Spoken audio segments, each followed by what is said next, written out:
Hello friends, villagers excellence 20 channel में आपका स्वागत है। आज हम इकोनॉमिक सर्वे 2019-20 वॉल्यूम 2 की वीडियो लेक्चर सीरीज़ का 8th लेक्चर शुरू करेंगे। इकोनॉमिक सर्वे हमें हेल्प करता है किसी भी एग्ज़ाम, चाहे वो एसएससी एग्ज़ाम हो, बैंक एग्ज़ाम हो, RBI grade officer B, UPSC exam हो या कोई भी और एग्ज़ाम हो, तो उसको क्रैक करने में हमें हेल्प करता है। और इकोनॉमिक सर्वे वॉल्यूम 2 की ये सीरीज़ स्पेशली डिज़ाइन की गई है यूपीएससी के लिए और आरबीआई ग्रेड ऑफिसर बी के लिए। तो आपको आपके ड्रीम की ओर लेके चलते हुए इस वीडियो को शुरू करते हैं। तो लेट्स स्टार्ट द वीडियो। तो चैप्टर नंबर 8 बात करता है इंडस्ट्री एंड इंफ्रास्ट्रक्चर के बारे में। तो ये चैप्टर कहता है कि इंडस्ट्रियल सेक्टर जो है वो इंडिया की टोटल ग्रोस वैल्यू एडेड में 30% जो है वो कंट्रीब्यूट करता है। और जो ये सेक्टर है वो सेक्टर अब इतना कंट्रीब्यूट करता है, तो उस सेक्टर के अंदर जो चैलेंजेस आ रहे हैं, चाहे वो इंटरनल चैलेंजेस हैं चाहे वो एक्सटर्नल चैलेंजेस हैं, तो वो चैलेंजेस जो हैं वो इंडस्ट्रियल सेक्टर की ओवरऑल परफॉर्मेंस को अफेक्ट करते हैं। तो ये चैप्टर बात करता है कौन कौन से चैलेंजेस हैं और उन चैलेंजेस को ख़त्म करने के लिए गवर्नमेंट ऑफ इंडिया ने क्या क्या कदम उठाए हैं। तो चलिए शुरू करते हैं। ट्रेंड्स इन इंडस्ट्रियल सेक्टर की अगर ये बात करें तो ये कहता है कि नेशनल स्टैटिस्टिक ऑफिस ने जो जीडीपी के जो एस्टिमेट्स दिए हैं, तो ये बताता है कि जब हम बात करते हैं अप्रैल से सितंबर 2019-20 के फर्स्ट हाफ की, तो हमारे इंडस्ट्रियल सेक्टर ने सिर्फ 1.6% से ग्रो किया है। और जब हम उसको कंपेयर करें 2018-19 के फर्स्ट हाफ से, जहां उसने 8.2% ग्रो किया था, यानी यहाँ पर जो इंडस्ट्रियल सेक्टर की ग्रोथ है वो कम हुई है। और इसका कम होने का इसने क्या रीज़न बताया? इसके कम होने का रीज़न इसने बताया है मैन्युफैक्चरिंग सेक्टर को। यानी मैन्युफैक्चरिंग सेक्टर जो है उसने एक नेगेटिव ग्रोथ जो है 2019-20 के फर्स्ट हाफ में नेगेटिव ग्रोथ जो है उसने अचीव की है, और वो ग्रोथ है 0.2%, वो भी नेगेटिव के अंदर। तो अगर हम ग्रोस वैल्यू एडिड की बात करें, कॉन्स्टेंट प्राइस की जब हम बात करें, तो देखो ग्रोस वैल्यू एडिड में अगर हम कॉन्स्टेंट प्राइस की बात करते हैं तो जो इंडस्ट्री है उसका शेयर है 29.6% और मैन्युफैक्चरिंग शेयर है वो है 16.4%। यानी इंडस्ट्री सेक्टर में सबसे ज़्यादा शेयर किसका आता है? मैन्युफैक्चरिंग सेक्टर का। उसके बाद कंस्ट्रक्शन सेक्टर का शेयर आता है। तो जब हम अगर 19-20 की बात करते हैं, तो अगर हम क्वार्टर 2 की बात करते हैं तो हम देख सकते हैं कि नेगेटिव ग्रोथ हमारे मैन्युफैक्चर सेक्टर में आ रही है। तो यानी और क्वार्टर 1 में भी हमारी जो ग्रोथ है वो बहुत ही ज़्यादा कम है जब हम उसको कंपेयर करते हैं 2018-19 से। और यही ग्रोथ कम होने का ओवरऑल रीज़न जो है ये बताता है कि हमारी इंडस्ट्री की जो ग्रोथ है वो भी हमारी कम रही है। तो अब ये बात करता है इंडेक्स ऑफ इंडस्ट्रियल प्रोडक्शन की। तो जो इंडेक्स ऑफ इंडस्ट्रियल प्रोडक्शन है ये बेसिकली क्या बताता है?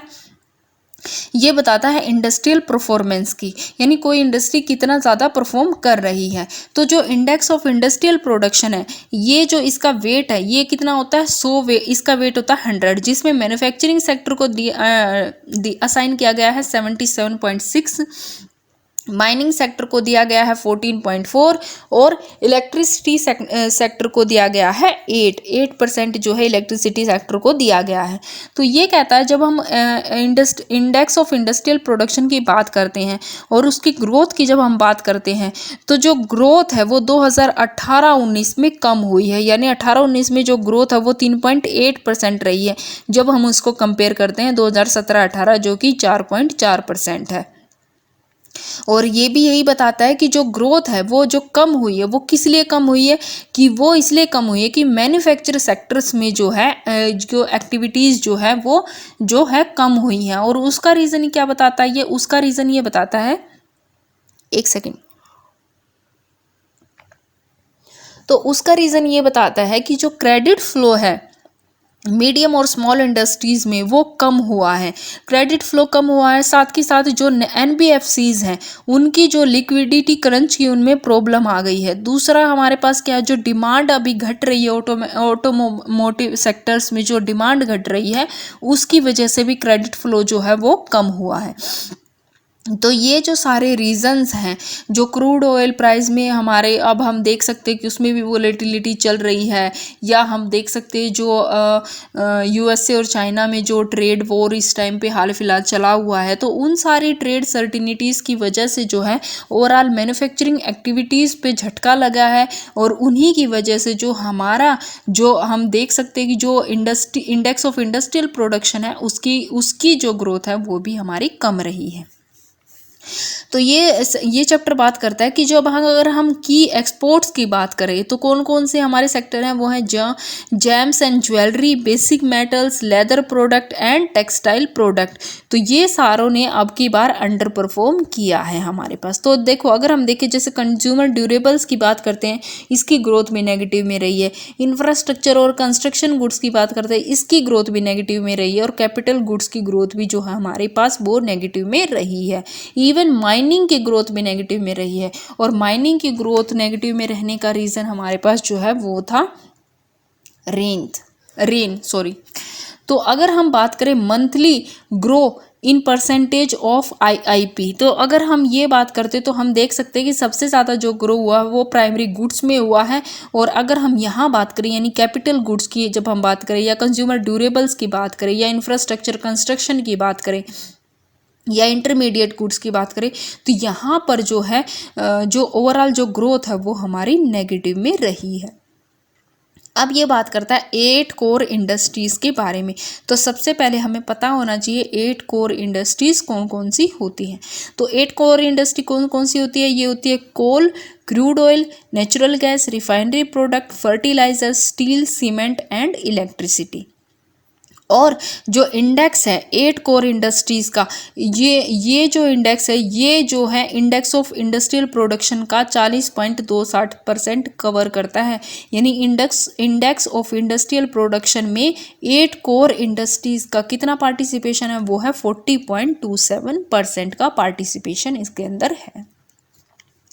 तो अगर हम इस टेबल के अंदर बात करें तो हम ग्रोथ देख सकते हैं इन 8 कोर इंडस्ट्रीज़ की, हम ग्रोथ देख सकते हैं। तो हम देख सकते हैं कोल सेक्टर में, क्रूड ऑयल सेक्टर में, नेचुरल गैस में, रिफाइनरी में, यहाँ पर इन चारों में हमारी ग्रोथ रही है वो नेगेटिव में रही है। और वहाँ हमारी ग्रोथ जो है फर्टिलाइज़र सेक्टर में, जब हम बात कंपेयर करते हैं इसको, अब अप्रैल से नवंबर 2018-19 को 19-20 से कंपेयर कर सकते हैं, तो हमारी ग्रोथ पॉजिटिव में रही है। वहीं स्टील में भी हमारी ग्रोथ पॉजिटिव में रही है, इलेक्ट्रिसिटी में भी हमारी ग्रोथ पॉजिटिव में रही है लेकिन कम रही है। और अगर हम ओवरऑल बात करें तो 18-19 में जहाँ पर हमारा जो इंडेक्स था वो 4.4 था % ग्रो किया है, वहीं 18-19 के अप्रैल से नवंबर में 5.1% ग्रो किया है। और अगर हम टोटल वेट की बात करते हैं तो टोटल वेट में सबसे ज़्यादा वेट किसका बता रखा है? सबसे ज़्यादा है रिफाइनरी प्रोडक्ट का 28%, फिर इलेक्ट्रिसिटी का, फिर स्टील का, और फिर कोल सेक्टर का है। तो अगर जो कोल सेक्टर में हमने इतनी ज़्यादा नेगेटिव ग्रोथ की है उसका रीज़न क्या है? उसका रीज़न है एक्सेसिव रेनफॉल ड्यूरिंग मानसून।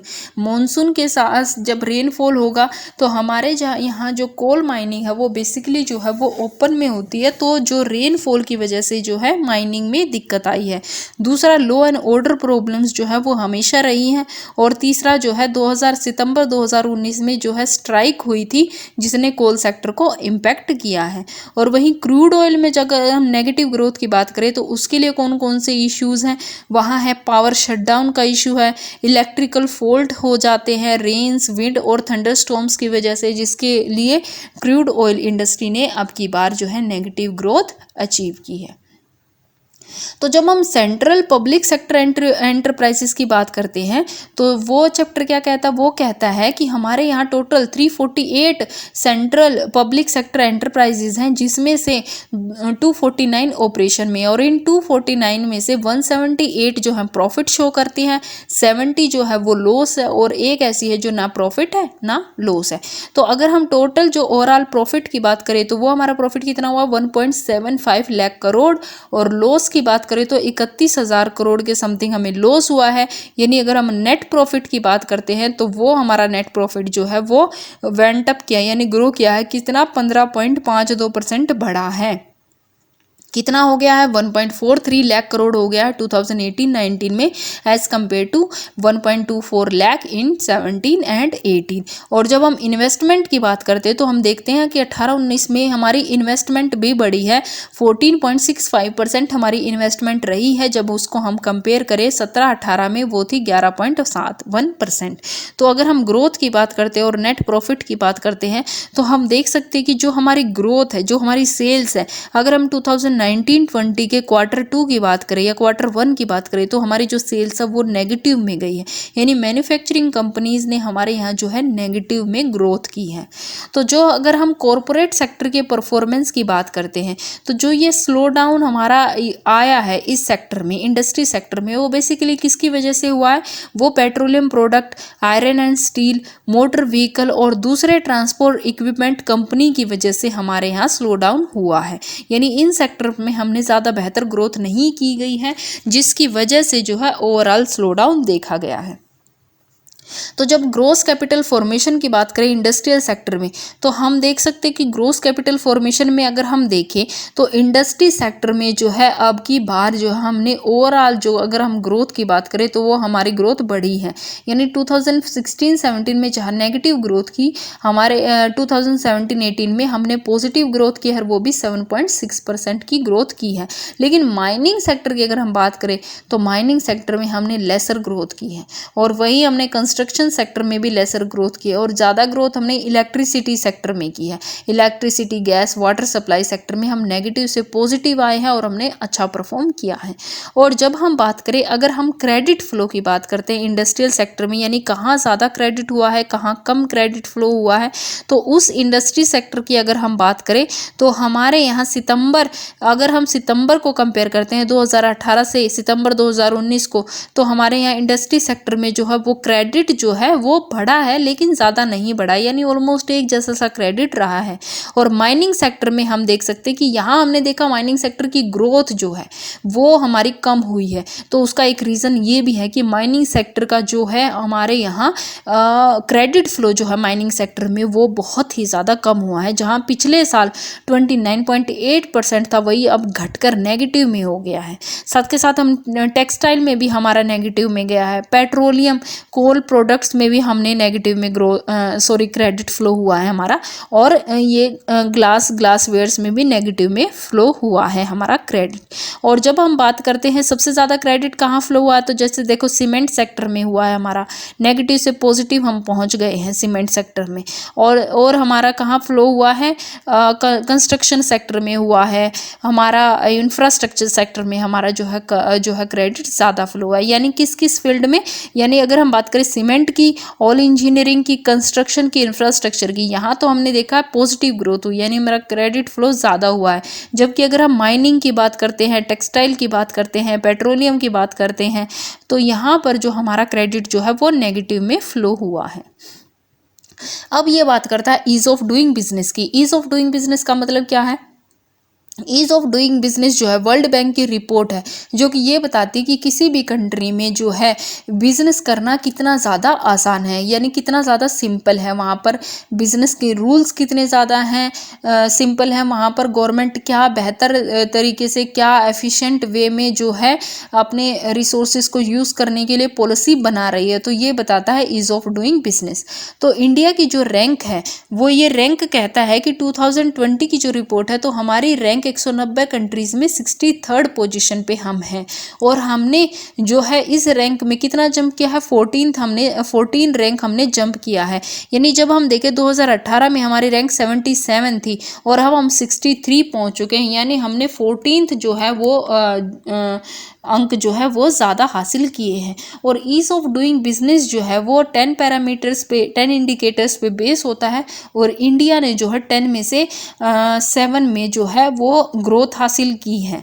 तो अगर हम बात करें कि इंडिया की प्रोग्रेस अगर हम ease of doing business report ranking में हम देख सकते हैं, तो हम अगर देखें तो हमारे यहाँ हमने ग्रोथ किस किस में की है, डीलिंग, कंस्ट्रक्शन, परमिट में अगर हम बात कर सकते हैं, हमने ग्रोथ की है।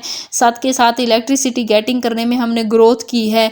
और हमारे यहाँ सबसे कम जो ग्रोथ हुई है वो हुई है स्टार्टिंग अ बिजनेस। एक बिजनेस शुरू करने में हमें जो है अभी बहुत ज़्यादा टाइम लगता है। साथ के साथ प्रॉपर्टी रजिस्टर कराने में हमें बहुत ज़्यादा टाइम लगता है।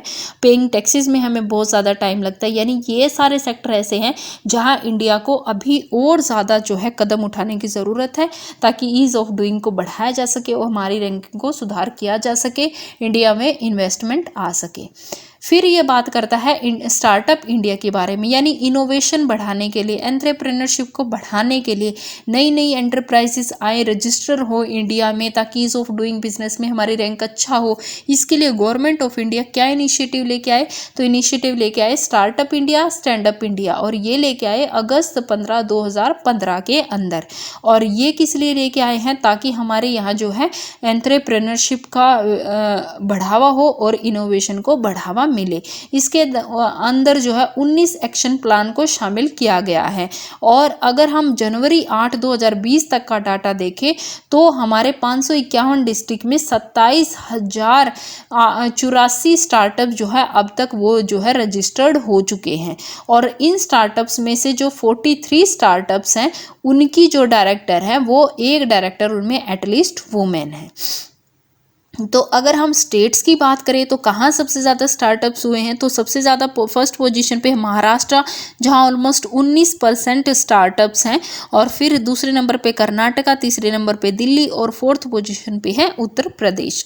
अब कहता है कि गवर्नमेंट ऑफ इंडिया ने ये जो मतलब ईज़ ऑफ डूइंग बिजनेस को बढ़ावा देने के लिए कौन कौन से स्टेप्स लिए हैं, तो हमने कौन से स्टेप्स लिए हैं, हमने टैक्स एग्जेम्पशंस दिए हैं स्टार्टअप्स को, कि स्टार्टअप्स आए इंडिया में और इंडस्ट्री लगाए तो उनको जो है स्टार्टअप रेज करने पे टैक्स पे एग्जेम्पशंस दिया गया है। साथ के साथ क्या किया गया है, 6 लेबर लॉ, 3 एनवायरमेंट लॉ पे उनको सेल्फ सर्टिफिकेट उनको दिया गया है। 1 स्टॉप शॉप उनको प्रोवाइड की गई है स्टार्टअप इंडिया हब के नाम से। और साथ के साथ हमने 32 रेगुलेटरी रिफॉर्म्स लेके आए हैं ताकि ईज ऑफ डूइंग बिजनेस को स्टार्टअप्स के लिए बढ़ा सकें। अगर हम मेजर इंडस्ट्री वाइज डिस्ट्रीब्यूशन की बात करें, यानी जो स्टार्टअप्स हैं इंडिया में वो किस सेक्टर में सबसे ज़्यादा है, तो आज भी हम देखते हैं तो वो आईटी सेक्टर में सबसे ज़्यादा है। सेकंड पोजीशन पे हेल्थ केयर लाइफस्टाइल में, थर्ड पोजीशन पे एजुकेशन में है। और हम देख सकते हैं कि इस फिगर में हमारा जो शेयर है वो ऐसे कम होता जा रहा है, यानी सबसे ज़्यादा हमने ग्रोथ की है वो आईटी सेक्टर में ग्रोथ की है। जब हम बात करते हैं फॉरेन डायरेक्ट इन्वेस्टमेंट की, तो गवर्नमेंट ऑफ इंडिया जो है ऐसी बहुत सारी पॉलिसीज़ लेके आ रही हैं ताकि जो फॉरेन डायरेक्ट इन्वेस्टमेंट है वो हमारे देश में जो है उसको हम प्रमोट कर सके, बढ़ा सके। तो अगर हम बात करें 2019-20 की, सितंबर तक 2019 तक की, जो हमारे यहाँ टोटल एफडीआई आई है वो हमारे आया 26.10 बिलियन आया है, as compared to 22.66 billion during 2018-19, यानी इसमें हमने ग्रो किया है।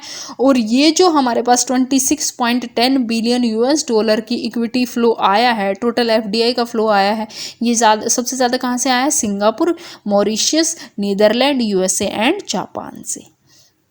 तो अगर हम सेक्टर वाइज इश्यूज़ की और इनिशिएटिव की बात करें, तो जब हम स्टील सेक्टर की बात करते हैं तो अगर हम देखें तो स्टील के प्रोडक्शन में इंडिया जो है सेकंड पोजीशन पे, फर्स्ट पोजीशन पे है चाइना, जो कि ओवरऑल वर्ल्ड में जो स्टील का प्रोडक्शन होता है उसका 50% जो है ऑलमोस्ट वो चाइना प्रोड्यूस करती है। सेकंड पोजीशन पे है इंडिया। और अगर हम कंजप्शन की बात करें तो इंडिया जो है वो थर्ड पोजीशन पे, फर्स्ट पे चाइना, सेकंड पे यूएसए एंड थर्ड पे इंडिया।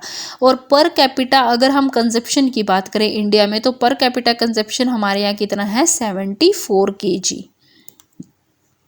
अगर हम कोल की बात करें तो हमारे यहाँ जो कोल है वो कितना प्रोडक्शन हुआ है, वो है 730 मिलियन टन हमारे यहाँ प्रोडक्शन हुआ है, यानी ग्रोथ हुई है 8.1% की हमारे यहाँ ग्रोथ हुई है। लेकिन अगर हम करंट फाइनेंशियल ईयर 2019-20 की बात करें तो जैसे हमने लास्ट टेबल में देखा था कि हमारे यहाँ ग्रोथ जो है वो -5.3% पहुँच गई है। और उसका मेन रीज़न क्या है, मेन रीज़न उसका हैवी एंड अनसीजनल रेन था। जब हम एमएसएमई सेक्टर की बात करते करते हैं। तो एमएसएमई सेक्टर हमारे लिए क्यों इम्पोर्टेंट हो जाता है? एमएसएमई सेक्टर हमारे लिए इसलिए इम्पोर्टेंट हो जाता है कि ये हमारे जो है इंडिया में जो है एम्प्लॉयमेंट को बढ़ावा देता है और हमारे इंडिया के इकोनॉमिक और सोशल डेवलपमेंट को भी बढ़ावा देता है। तो एमएसएमई सेक्टर में जो है बिजनेस आसान हो सके, इसके लिए गवर्नमेंट ऑफ इंडिया कौन सी इनिशिएटिव लेके आई है? तो सबसे पहले ये है कि हमें 1 करोड़ तक का लोन मिल सकता है, वो भी कितनी सेकंड में? 59 सेकंड में। दूसरा इन्होंने दिया है इंटरेस्ट सबवेंशन दिया है एमएसएमई को, जिनका इंक्रीमेंटल क्रेडिट जो है वो 1 करोड़ रुपए तक का है, उनको 2% का जो है इंटरेस्ट सबवेंशन दिया गया है। साथ ही साथ ऐसी कंपनी जिनका टर्नओवर 500 करोड़ से ज़्यादा है तो उनको क्या किया गया है? To be mandatory on trades platform to enable entrepreneurship to access credit from bank, यानी उनको जो है अपने आप को जो है ट्रेड्स प्लेटफॉर्म पे जो है उनको अपने आप को लेके आना है ताकि उनको क्रेडिट आसानी से मिल सके। साथ के साथ इन्होंने क्या किया है कि जो सेंट्रल पब्लिक सेक्टर यूनिट है, पहले जिन्हें 20% सामान अपना जो भी उनको परचेज करना था, प्रोक्योरमेंट करनी होती थी, उसका 20% जो है एमएसएमई से करना होता था, अब वो बढ़ाकर 25% कर दिया गया है। साथ के साथ जो हमारे जो 25% जो प्रोक्योरमेंट होगा, उनमें से भी 3% प्रोक्योरमेंट वहां से होना चाहिए जो कि एंटरप्रेन्योर जो वुमेन है। साथ के साथ हमारे पास क्या किया गया है, जो सारी सीपीएसयू हैं उनको जो प्रोक्योर करना है वो भी गवर्नमेंट के पोर्टल के तहत, गवर्नमेंट ई मार्केट पोर्टल के तहत होना चाहिए, ताकि जो है पता चल सके, बेहतर तरीके से ये पता चल सके, हम देख सके कि जो सीपीएसयू है वो एमएसएमई से प्रोक्योर कर रही हैं या नहीं कर रही हैं। साथ के साथ 20 टेक्नोलॉजी सेंटर्स इसने डिस्ट्रीब्यूट किए हैं, एक्सटेंशन सेंटर बनाए हैं 6000 करोड़ रुपए तक के। साथ के साथ फार्मा क्लस्टर बनाए गए हैं और हमने क्या किया है, लेबर्स लॉ और यूनियन रेगुलेशन को भी एक ही बार हमें बस साल में फिल करना होगा। और साथ के साथ इन्होंने क्या किया गया है, एक कंप्यूटराइज रैंडम अलॉटमेंट की गई है इंस्पेक्टर की, जो कि विजिट कर सकता है इन एमएसएमईज को, कोई प्रॉब्लम ना हो वहाँ पर। और ये सारी हमारे जो है इसके अंदर हम जो है सारे गवर्नमेंट ऑफ इंडिया ने इनिशिएटिव लिए हैं। अगर ये टेक्सटाइल और अपीयरल सेक्टर की बात करता है तो टेक्सटाइल सेक्टर ने हमारा कंट्रीब्यूट कितना किया, 18% जो है कंट्रीब्यूट किया मैन्युफैक्चरिंग में, और देश की जीडीपी में 2017-18 में 2% का इसने कंट्रीब्यूट किया है। साथ के साथ अगर हम एक्सपोर्ट की बात करें तो 12% जो टोटल एक्सपोर्ट का 12% टेक्सटाइल सेक्टर कवर करता है। और अगर हम बात करें एम्प्लॉयमेंट की तो एग्रीकल्चर सेक्टर के बाद जो सेकेंड लार्जेस्ट एम्प्लॉयर है वो हमारा कौन सा सेक्टर है, वो हमारा टेक्सटाइल सेक्टर है, जो कि 4.5 करोड़ पीपल को डायरेक्टली और 6 करोड़ पीपल को जो है इनडायरेक्टली अलाइड सेक्टर में जो है एम्प्लॉयमेंट प्रोवाइड कराता है। तो यानी इसके लिए भी जो इंफ्रास्ट्रक्चर है वो डेवलप करना जो है ज़्यादा ज़रूरी हो जाता है। तो गवर्नमेंट ऑफ इंडिया ने इंडिया में इंफ्रास्ट्रक्चर डेवलपमेंट करने के लिए ये लेके आए हैं नेशनल इंफ्रास्ट्रक्चर पाइपलाइन प्रोजेक्ट 2020 से लेकर 22 तक। तो कहता है कि अगर इंडिया को $5 ट्रिलियन की इकोनॉमी बनना है 24-25 तक, तो हमें 1.4 ट्रिलियन यानी ऑलमोस्ट 100 लाख करोड़ हमें इंफ्रास्ट्रक्चर पे खर्च करना ही करना होगा। तो इसके लिए हम लेके आए हैं नेशनल इंफ्रास्ट्रक्चर पाइपलाइन, जो कि हमारा 2019-20 से शुरू हुआ है, 24-25 तक चलेगा। इसके लिए एक टास्क फोर्स लेके आए हैं जो कि ये देख सकेगा कि प्रोजेक्ट कहाँ तक चला है। इससे इंफ्रास्ट्रक्चर बढ़ेगा, इंफ्रास्ट्रक्चर हमारा बढ़ेगा तो लोग ईज़ ऑफ लिविंग जो है वो आसान होगी, हमारी जो है ओवरऑल ग्रोथ होगी। तो अगर हम इसमें बात करें तो अभी तक इसमें जो है जो टोटल इंफ्रास्ट्रक्चर इन्वेस्टमेंट की जाएगी वो 102 लाख करोड़ रुपए की जाएगी इसके अंदर, जिसके अंदर एनर्जी पे खर्च किया जाएगा 24%, रोड पे खर्च किया जाएगा 19% और अर्बन में खर्च किया जाएगा 16%, रेलवे पे 13% किया जाएगा, यानी ओवरऑल 70% का जो है वो कर दिया जाएगा। अगर शेयरिंग की इसमें बात करें तो ये जो है शेयरिंग में आता है, 3 सेक्टर्स इसमें शेयर कर रहे हैं। सेंट्रल गवर्नमेंट और स्टेट गवर्नमेंट का शेयर सेम है जो कि 39% है और 22% है प्राइवेट सेक्टर का। और ये कहा गया है कि 2025 तक इसका जो शेयर है वो बढ़ाकर कितना कर दिया जाएगा, 30% कर दिया जाएगा। तो अगर हम बात करें कि ये जो हमारा नेशनल इंफ्रास्ट्रक्चर पाइपलाइन प्रोजेक्ट है, तो इसमें जो एनर्जी में हमारी हिस्सेदारी है या रूरल इंफ्रास्ट्रक्चर में हमारी हिस्सेदारी है, तो हम ये देख सकते हैं कि ओवरऑल जो हमारी हिस्सेदारी कितनी है, ओवरऑल हमारा खर्च कितना है, 102 लाख करोड़ रुपए का। तो जो हमने टास्क फोर्स बनाई है वो टास्क फोर्स हमें क्या बताएगा, वो टास्क फोर्स जो है हमें ये बताएगा कि गवर्नमेंट को, सेंट्रल गवर्नमेंट को, स्टेट गवर्नमेंट को कौन सी पॉलिसीज़ लेके आनी चाहिए, कौन से रिफॉर्म्स लेके आने चाहिए ताकि एक बेहतर जो है इंफ्रास्ट्रक्चर बना सके। और जो हमारे पास जो है इंफ्रास्ट्रक्चर बेहतर हो, साथ ही साथ जो इंफ्रास्ट्रक्चर में कोई डिस्प्यूट हो तो उनका रिजोल्यूशन भी बहुत ही स्पीडी होना चाहिए, बेहतर तरीके से हमारा होना चाहिए। साथ के साथ जो है ये जो इंफ्रास्ट्रक्चर विजन हमारी कंट्री का, ये किस पीरियड के लिए, 2020 से 25 के लिए हमारे पास है, और ऐसा हमारी इंडिया में ये पहला प्रोजेक्ट बन रहा है। अगर हम सेक्टोरल डेवलपमेंट्स की बात करते हैं तो रोड सेक्टर की जब हम बात करें तो रोड सेक्टर की अगर हम बात करेंगे तो हम देखते हैं कि जो ट्रांसपोर्ट सेक्टर का ग्रोस वैल्यू एडिड में जो 2017-18 में हिस्सेदारी थी वो थी 4.77% थी। और इसमें भी इस ट्रांसपोर्ट सेक्टर में सबसे ज़्यादा हिस्सेदारी किसकी है, रोड ट्रांसपोर्ट की, जो कि है 3.06%। उसके बाद रेलवे की है 0.75%, एयर ट्रांसपोर्ट की है 0.15% और वाटर की है 0.06%। दूसरा फिर ये कहता है कि national transport development policy committee की रिपोर्ट आई है जो कि ये बताती है कि इंडिया में जो टोटल रोड ट्रांसपोर्ट है वो रिपोर्ट जो है 2011-12 की, और वो बताता है कि जो रोड ट्रांसपोर्ट है वो हैंडल करता है 69% ऑफ द कंट्री का क्या, हमारा फ्राइट, यानी कि फ्राइट टैरिफ, यानी कि जो माल जो जाता है वो 69% जाता है रोड ट्रांसपोर्ट से। और अगर पैसेंजर की बात करें तो 90% पैसेंजर जो है वो रोड ट्रांसपोर्ट से जाना पसंद करते हैं। तो अगर हम बात करें अगर हम बात करें डेंसिटी की, स्टेट और यूटी वाइज अगर हम नेशनल हाईवे डेंसिटी की अगर हम बात करते हैं तो जो है ज़्यादा डेंसिटी हम देख सकते हैं पंजाब में, हरियाणा में और इधर सिक्किम में हम देख सकते हैं। और जो है हमारे पास जो कम डेंसिटी है वो इधर जम्मू कश्मीर के एरिया में है, और यहाँ के एरिया में भी जो है अभी तक रोडों की डेंसिटी कम है। तो अगर हम 2018 तक की फिगर की बात करते हैं तो हमारे यहाँ रोड नेटवर्क जो टोटल है वो है 59.64 लाख किलोमीटर, यानी ऑलमोस्ट 60 लाख किलोमीटर का हमारा जो है वो रोड नेटवर्क है, जिसमें नेशनल हाईवे जो है वो 1.32 लाख किलोमीटर का है।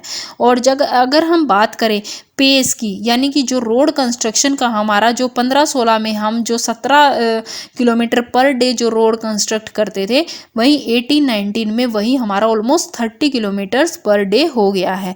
और अगर हम इन्वेस्टमेंट की बात करते हैं तो 2014-15 से 18-19 में हमारी जो इन्वेस्टमेंट है वो ऑलमोस्ट 3 गुना हो गई है। अब रेलवे सेक्टर की अगर हम बात करें तो रेलवेज जो है उसका रूट कितना, टोटल 68,000 किलोमीटर है, और वर्ल्ड में ये 3rd लार्जेस्ट नेटवर्क है जो कि एक सिंगल मैनेजमेंट के अंतर्गत आता है। और 18-19 के अंतर्गत रेलवे ने 120 करोड़ टन फ्राइट को और 840 करोड़ टन पैसेंजर को ये लेके गया है। और अगर हम बात करें वर्ल्ड से कंपेयर करें तो लार्जेस्ट पैसेंजर कैरियर है इंडिया की रेलवे, और फ्राइट की बात करें तो हमारा 4th लार्जेस्ट फ्राइट कैरियर है। तो अब ये रेलवे में और इन सारे ट्रांसपोर्ट को बढ़ावा देने के लिए स्कीम आई है आदर्श स्टेशन स्कीम। इसके अंदर क्या क्या किया जाएगा, इसके अंदर जो है रेलवे स्टेशंस का अपग्रेडेशन, मॉडर्नाइजेशन किया जाएगा, और कितने स्टेशंस को, 1253 स्टेशंस को इसके तहत आइडेंटिफाई किया गया है, और इनको 2019-20 में डेवलप किया जाएगा। और इसके लिए जो है इन्होंने एक कॉरपोरेशन बनाई है, वो कौन सी है, Indian railway station development corporation जो है बनाई गई है, जो कि इस सारी प्रोसेस को कैरी आउट करेगी। और ये जो स्कीम अप्लाई होगी, इसका जो इम्प्लीमेंटेशन होगा वो पीपीपी मोड के तहत होगा। जब हम सिविल एविएशन की बात करते हैं तो India 3rd largest domestic market है वर्ल्ड में। पहली है कौन, चाइना, और दूसरी कौन है, पहले 1st पोजीशन पे है यूएसए, 2nd पोजीशन पे है चाइना, एंड 3rd पोजीशन पे है है इंडिया डोमेस्टिक मार्केट में। हमारे यहाँ जो है जब उड़ान स्कीम की अगर हम बात करें, इंडिया में जो लेके आए गए हैं उड़ान स्कीम में 43 एयरपोर्ट्स को ऑपरेशनलाइज किया जा चुका है। और इनमें जो अगर हम एयरपोर्ट कनेक्टिविटी की बात करें तो इंडिया जो है वो फर्स्ट पोजीशन पे है एयरपोर्ट कनेक्टिविटी में, अलोंग विद 7 अदर्स। और यूएसए, चाइना, जापान, यूके जैसी कंट्रीज़ के साथ हम फर्स्ट पोजीशन पे हैं। Global competitiveness report 2019 world economic forum ने जो ग्लोबल कॉम्पिटिटिवनेस रिपोर्ट लेके आई गई है उस पे एयरपोर्ट कनेक्टिविटी में इंडिया फर्स्ट पोजीशन पे है। तो हम देख सकते हैं कि हमारे यहाँ एयरपोर्ट कनेक्टिविटी लगातार बढ़ती जा रही है। और 2020-21 तक हमारा 35 और 23-24 तक हमारा टारगेट कितना है, 100 नंबर ऑफ एयरपोर्ट्स का हमारा टारगेट्स है। तो ये बात करता है। अब इसमें बात किया गया है कि हमने जो है पीपीपी मोड के तहत किन किन एयरपोर्ट्स को डेवलप किया है, तो वो किया है हमने अहमदाबाद, गुवाहाटी, जयपुर, लखनऊ, मंगलोर और त्रिवनंतपुरम को। साथ के साथ इसने 5 नए ग्रीनफील्ड एयरपोर्ट भी लेके आए हैं। वो कौन कौन से, दुर्गापुर वेस्ट बंगाल, शिरडी महाराष्ट्र, पेक्योंग सिक्किम, कन्नौर केरला और कालाबुर्गी या गुलबर्गा कर्नाटका। वैसे ये जो जो एयरपोर्ट्स के नाम है ये हमारा जो है स्टैटिक जीके का क्वेश्चंस हो सकता है, इसलिए मैंने इसको स्लाइड्स में शामिल किया है। फिर बात करता है शिपिंग सेक्टर की, तो ये कहता है कि 95% जो इंडिया का ट्रेड है बाय वॉल्यूम और 68% बाय वैल्यू ये ट्रांसपोर्ट होता है सी के तहत। और जब टेलीकॉम सेक्टर की हम बात करते हैं तो इंडिया में टेलीकॉम के जो कनेक्शन है वो ग्रो किए गए हैं 18.8% from 996 lakh in 2014-15 to 1183 lakhs in 2018-19, यानी नंबर ऑफ टेलीफोन कनेक्शन भी हमारे यहाँ बढ़ा है। फिर ये कहता है कि जो हमारा टेलीकॉम सेक्टर है उस टेलीकॉम सेक्टर में हमारे यहाँ जो है कंपटीशन बहुत ज़्यादा है। कंपटीशन बहुत ज़्यादा होने की वजह से उन सेक्टर्स में फाइनेंशियल स्ट्रेस है। फाइनेंशियल स्ट्रेस होने की वजह से क्या होते हैं, कुछ ऑपरेटर जो है वो बैंक करप्ट हो जाते हैं और कुछ मर्ज हो गए हैं। इससे उनकी ओवरऑल जो है मर्ज होने से उनकी जो है ओवरऑल जो है वो अपनी वायबिलिटी को इम्प्रूव करना चाहते हैं। लेकिन ये सारी कुछ प्रॉब्लम्स हैं हमारी कंट्री के अंदर, जैसे कि जो प्राइस ऑफ डाटा है हमारी कंट्री में वो भी लोवेस्ट इन द वर्ल्ड है, जिससे कि कंपनीज पे जो है वो फाइनेंशियल स्ट्रेस बढ़ता जा रहा है। तो अगर ये टेलीकॉम इंफ्रास्ट्रक्चर की और कनेक्टिविटी की बात करें तो गवर्नमेंट ऑफ इंडिया कौन कौन से लेके आई गई है, सबसे पहले भारत नेट की ये बात करता है। भारत नेट कैंपेन लेके आई गई है। ये जो है फ्लैगशिप प्रोग्राम है हमारे यहाँ, जिसके अंतर्गत हमने क्या करना है, हमने ब्रॉडबैंड कनेक्टिविटी प्रोवाइड करानी है 2.5 लाख ग्राम पंचायतों को। हमारी कंट्री में कितनी है, 2.5 लाख ग्राम पंचायत है जिसको हमने ब्रॉडबैंड कनेक्टिविटी से जोड़ना है। और ये जो है ये प्रोजेक्ट जो है मिक्स होगा किसका, optical fibre, radio, satellite, media का। फिर पब्लिक वाईफाई एक्सेस, यानी कि हमें क्या कराना है, पब्लिक को ऐसे वाईफाई हॉटस्पॉट्स बना देने हैं जहां पर लास्ट माइल डिलीवरी मिल सके ब्रॉडबैंड की टू यूज़र पे, ताकि वो मोबाइल फ़ोन टावर का यूज़ कर सके और बेहतर सर्विसेज अचीव कर सके। फिर टावर और बीटीएस क्या होता है, बेस ट्रांस रिसीवर स्टेशन, तो इनकी संख्या भी राइज करने के लिए जो है ये स्कीम लेके आई गई है। और इसके तहत ये बताया गया है कि जो ऑप्टिकल फाइबर केबल है वो भी हमारी अराउंड 14 लाख किलोमीटर हो चुकी है। फिर एक प्रोजेक्ट लेके आया गया फॉर लेफ्ट विंग एक्सट्रीमिस्ट, यानी जहाँ पर ये नक्सलवादी इलाके से जो अफेक्टेड एरिया है और नॉर्थ ईस्ट एरिया है वहाँ के लिए अब स्पेशली प्रोजेक्ट लेके आया गया है without lay off 4,0781 crore rupees का, ताकि वहाँ पर जो है टेलीकॉम सर्विसेज को प्रोवाइड कराया जा सके। तो कौन कौन सा इसमें स्टेट शामिल है, आंध्र प्रदेश, बिहार, छत्तीसगढ़, झारखंड, महाराष्ट्र, मध्य प्रदेश, उड़ीसा, तेलंगाना, उत्तर प्रदेश एंड वेस्ट बंगाल। फिर ये बात करता है पेट्रोलियम एंड नेचुरल गैस की। तो इंडिया जो है वो लार्जेस्ट एनर्जी कंज्यूमर है वर्ल्ड में आफ्टर यूएसए एंड चाइना। यानी कि अगर हम इस फिगर में देखें तो टॉप 10 ऑयल कंज्यूमर्स की ये बात करता है। तो सबसे ज़्यादा ऑयल कंज्यूम करता है कौन? यूएसए, दूसरे नंबर पे चाइना और तीसरे नंबर पे इंडिया, फोर्थ नंबर पे जापान, फिफ्थ पे रशिया की ये बात करता है।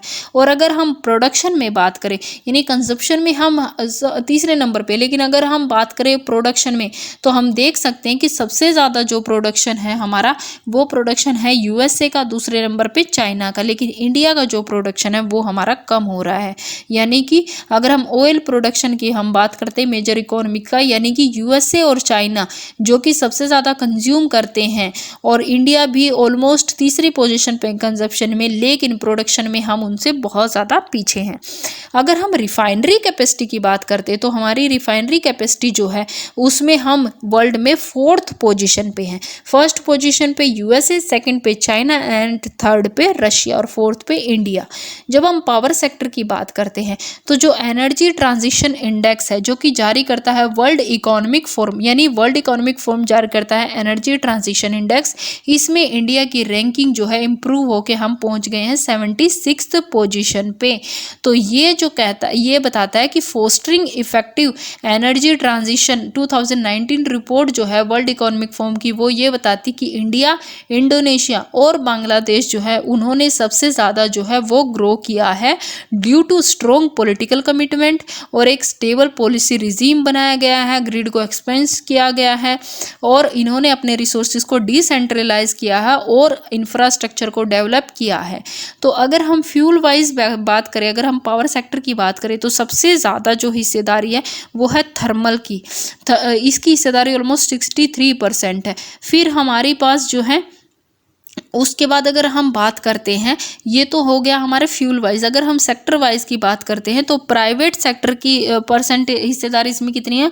ऑलमोस्ट 47% है। सेंट्रल गवर्नमेंट की 25%, स्टेट गवर्नमेंट की 28.4% है। तो अब पावर सेक्टर में कौन सी स्कीम लेके आए हैं? वो है प्रधानमंत्री सहज बिजली हर योजना, जिसको सौभाग्य भी बोलते हैं, जो कि सितंबर 25, 2017 को लॉन्च हुई। 16,320 करोड़ की ये स्कीम है और इसका मेन एम क्या है? 2019 तक जो है, यानी 31 मार्च 2019 तक सबको जो है electrification, universal house hold electrification provide कराना इसका मेन मकसद है। तो बहुत सारे इनिशिएटिव गवर्नमेंट ऑफ इंडिया ने लिए हैं स्टेट गवर्नमेंट के तहत। तो ये रिपोर्ट आई है कि 18 जो स्टेट्स हैं वहाँ पर अभी इलेक्ट्रिसिटी सप्लाई जो होती है वहाँ 20 घंटे से ज़्यादा होती है और बाकी स्टेट्स में 15 घंटे या उससे ज़्यादा होती है। अगर हम बात करें इलेक्ट्रिफिकेशन स्टेटस की, स्टेट्स में अगर हम देखें तो जो छत्तीसगढ़ का इलाका है, जो बस्तर इलाका है, जो कि हमारा नक्सलाइज्ड एरिया है, उसको अगर हम देखें तो बाकी जो एरिया जो है वहाँ पर हम देख सकते हैं कि सौभाग्य पोर्टल पे वहाँ बताया गया है कि वहाँ पर ओवरऑल जो है वो इलेक्ट्रिसिटी जो है वो अवेलेबल है। अगर हम हाउसिंग और अर्बन इंफ्रास्ट्रक्चर की अगर हम बात करें तो हम देखते हैं कि जो इंडिया है वहाँ पर अर्बन हैबिटेट में सेंसस 2011 के तहत कितने लोग रह रहे हैं? 37.7 करोड़ लोग वहाँ पर रह रहे हैं। और ये जो 37.7 करोड़ लोग हैं ये टोटल पॉपुलेशन का 31% हैं। और ये माना जा रहा है कि 2030 तक जो है ये जो 37.7 करोड़ जो जनसंख्या है ये बढ़कर जो है यहाँ पर अर्बन शहरों में जो हैबिटेट्स में हो जाएगी 60.6%। यानी कि इतनी जनसंख्या हो जाएगी तो हमारे लिए ये नेसेसरी होता है कि हम अर्बन इंफ्रास्ट्रक्चर को बढ़ावा दें। तो इसके लिए गवर्नमेंट ऑफ इंडिया लेके आई है प्रधानमंत्री आवास योजना अर्बन। तो प्रधानमंत्री जो आवास योजना अर्बन है वो जून 2015 में आई गई थी, जिसका मेन मकसद क्या था कि हमें अर्बन पुअर को पक्का घर देना था। और पक्का घर देने की जो डिमांड थी वो हर स्टेट और यूटीज से ली गई और पता किया गया कि वो डिमांड जो है वो 1.12 करोड़ हाउसेस की वो डिमांड अभी तक है। उसमें से अगर हम बात करें कि जो इंडिया की जीडीपी है उसका 60% जो है इंडिया की जीडीपी का कवर होता है कहाँ से? सिटीज से और टाउन से कवर होता है। तो अगर हम कंस्ट्रक्शन सेक्टर की इसमें बात करते हैं तो जीडीपी में 8.2% जो है वो कंस्ट्रक्शन सेक्टर अकाउंट करता है और 12% जो लोगों को वो एम्प्लॉयमेंट देता है। इसलिए जो गवर्नमेंट ऑफ इंडिया की तरफ से जो प्रधानमंत्री आवास योजना अर्बन है वो सिर्फ ना पक्का मकान दे रही है, बल्कि उसका मेन एम क्या है, उसका मेन एम है सबके लिए घर, यानी हाउसिंग फॉर ऑल। तो जो हमारे पास जो प्रधानमंत्री आवास योजना अर्बन है, ये स्कीम जो है वर्ल्ड में जो है लार्जेस्ट हाउसिंग स्कीम है। इसके 4 मेन तरीके वर्टिकल से, यानी 4 तरीके से इम्प्लीमेंट होती है। पहला है इन सीटू स्लम रीडेवलपमेंट। इसके तहत जो है वो सेंटर असिस्टेंस प्रोवाइड करती है 1 लाख रुपए की हर घर के लिए, पर हाउस ये 1 लाख रुपए की जो है वो असिस्टेंस प्रोवाइड करती है स्लम ड्वेलर्स को। तो इसके तहत जो है हमारे पास प्राइवेट डेवलपर्स को जो है लिया जाता है और वो क्या करते हैं, वो वहाँ पर जो मिलने अवेलेबल होने वाले रिसोर्सेज जो है वो उनका यूज़ करते हैं, लैंड एज अ रिसोर्सेज वो यूज़ करते हैं। दूसरा है क्रेडिट लिंक्ड सब्सिडी स्कीम। इसके तहत क्या किया जाता है, सब्सिडी दी जाती है 2.67 लाख पर हाउसेस की सॉरी, यानी एक हाउस पे 2.67 लाख रुपए दिए जाते हैं। और इसके बेनिफिशियरी कौन है, ये है economic weaker section, low income group, middle income group 1, middle income group 2। तो इनके तहत कौन कौन सी दी जाती है, इनके तहत इनको इंटरेस्ट सब्सिडी दी जाती है। कितने परसेंट की दी जाती है, 6.5% की, 4% की, 3% की। और लोन की अमाउंट दी जाती है वो है 6 लाख, 9 लाख, 12 लाख। और ये कैसे दी जाती है, इनके लिए जो मकान का स्क्वायर फीट एरिया होता है वो है 60 lakh, 60 metre, 160 metre, 200 square metre. और ये किसके लिए, इकोनॉमिक वीकर सेक्शन के लिए, और लो इनकम ग्रुप के लिए, मिडिल इनकम ग्रुप के लिए, और मिडिल इनकम ग्रुप सेकंड के लिए। यानी कि अगर हम बात करें 6.5% की जो इंटरेस्ट सब्सिडी है, उसके साथ 6 लाख रुपए का लोन और 60 स्क्वायर मीटर का एरिया जो है वो किसको मिलता है, इकोनॉमिक वीकर सेक्शन और लो इनकम ग्रुप को। 4% की इंटरेस्ट सब्सिडी, 9 लाख रुपए की लोन अमाउंट, और एरिया कितना हो गया, 160 स्क्वायर मीटर। किसको मिलता है, ये मिलता है मिडिल इनकम ग्रुप फर्स्ट को, और मिडिल इनकम ग्रुप सेकंड को मिलता है 3% की सब्सिडी, 12 लाख रुपए तक का लोन और 200 स्क्वायर मीटर तक का कारपेट एरिया मिलता है। तो अगर हम बात करें तो जो बेनिफिट की बात करें, हम जो इकोनॉमिक वीकर सेक्शन या लो इनकम ग्रुप्स के जो बेनिफिशरीज हैं इस स्कीम के अंतर्गत, वो ऑलमोस्ट कितने हैं, उनको जो है 6 लाख रुपए मिलते हैं। कितने साल के लिए मिलते हैं, वो भी 20 साल के लिए मिलते हैं। तीसरा है अफोर्डेबल हाउसिंग इन पार्टनरशिप। तो ये अफोर्डेबल हाउसिंग इन पार्टनरशिप में कितनी असिस्टेंस मिलती है, इकोनॉमिक वीकर सेक्शन को मिलती है, और वो मिलती है 1.5 लाख की जो है वो असिस्टेंस मिलती है। और ऐसे प्रोजेक्ट पे मिलती है जहाँ पर जो है एटलीस्ट 35% जो घर बनाए जाएंगे वो इकोनॉमिक वीकर सेक्शन कैटेगरी के लिए बनाए जाएंगे, और एक सिंगल प्रोजेक्ट में कम से कम भी 250 घर होने चाहिए। फिर है लास्ट है beneficiary led individual house construction enhancement. इसके तहत भी 1.5 लाख की जो है असिस्टेंस मिलती है, लेकिन ये मिलती है इंडिविजुअल एलिजिबल फैमिलीज़ को जो कि इकोनॉमिक वीकर सेक्शन से बिलोंग करती है। तो स्टेट्स पे ये डिपेंड होता है कि वो कौन सी इनमें से 4 टाइप की सर्विसेज में कौन सी सर्विसेज लेना चाहते हैं। तो अगर हम फिजिकल प्रोग्रेस की बात कर देखें प्रधानमंत्री आवास योजना अर्बन की, तो number of houses in lakhs में अगर हम बात करते हैं तो जो सैंक्शन हाउसेज हम देख रहे हैं लगातार बढ़ते जा रहे हैं, और जो कंप्लीटेड हाउसेज हैं वो भी लगातार हमारे बढ़ते जा रहे हैं। अब इसके अंदर जो है एक स्टेट लेवल अप्रेजल कमेटी बनाई गई ताकि जो है वो प्रोजेक्ट को टेक्निकली अप्रेजल देख सके, और एक state level sanction monitoring committee बनाई गई तो जाके ताकि वो जो प्रोजेक्ट्स हैं उनकी ना सिर्फ निगरानी हो सके, ना सिर्फ उनको टेक्निकल सपोर्ट मिले, टेक्निकल अप्रेजल मिले, बल्कि उनकी हम मॉनिटरिंग भी कर सकते हैं। तो ये स्कीम के अंतर्गत ये मैंडेटेड है कि जो घर है वो महिलाओं के नाम पर उनकी ओनरशिप होनी चाहिए, या कम से कम जो है वो जॉइंट होनी चाहिए, मेल के साथ फीमेल का जॉइंट होनी चाहिए, ताकि जो है महिलाओं में भी एम्पावरमेंट बढ़ सके। फिर साथ के साथ एक प्रोविज़न लेके आए गए नेशनल अर्बन हाउसिंग फंड का। नेशनल अर्बन हाउसिंग फंड जो है ये 60,000 करोड़ रुपए का फंड है और ये अप्रूव करता है बाय यूनियन गवर्नमेंट। किसके लिए? ताकि जो है बजट से, मतलब बजट के में तो जो अलॉट हुआ है प्रधानमंत्री आवास योजना के अंतर्गत, बजट में जितना अलॉटमेंट हुआ है वो तो हुआ ही है, उसके अलग बजट से अलग रिसोर्सेज को ताकि मोबिलाइज किया जा सके, रिसोर्सेज को कैप्चर किया जा सके, तो उसके तहत 60,000 करोड़ रुपए का ये फंड बनाया गया है। और ये जो अरेंजमेंट है ये किसके द्वारा बनाए गए हैं? सेंट्रल असिस्टेंस के द्वारा बनाए गए हैं। किसके साथ मिलके? स्टेट यूटीज के साथ मिलके, सेंट्रल नोडल एजेंसीज के साथ मिलकर ये बनाए गए हैं। तो ये जो हमारे पास फिर गवर्नमेंट ने बनाया है affordable housing fund. Affordable housing fund किसके लिए बनाया, किसके अंतर्गत बनाया गया? ये बनाया गया नेशनल हाउसिंग बैंक के अंतर्गत बनाया गया है। 10,000 करोड़ रुपए की इसकी इनिशियल कॉर्पस बनाई गई है। और इसके ये जो है ये क्या करेगा? Using priority sector lending shortfall of banks and financial institution से ये उनकी हेल्प से ये बनाया गया है। ये क्या करेगा? अफोर्डेबल हाउसिंग फंड जो है ये लोन प्रोवाइड कराएगा, फाइनेंस प्रोवाइड कराएगा, हाउसिंग फाइनेंस कॉरपोरेशन को, एनबीएफसीज को प्रोवाइड कराएगा, ताकि वो जो है कम इंटरेस्ट रेट पर जो है वो होम लोन जो है वो प्रोवाइड करा सके। तो स्मार्ट सिटी मिशन जो है गवर्नमेंट ऑफ इंडिया के तहत जो आया था, जिसके तहत जो है सिटीज़ को डेवलप किया गया था, 100 सिटीज़ को।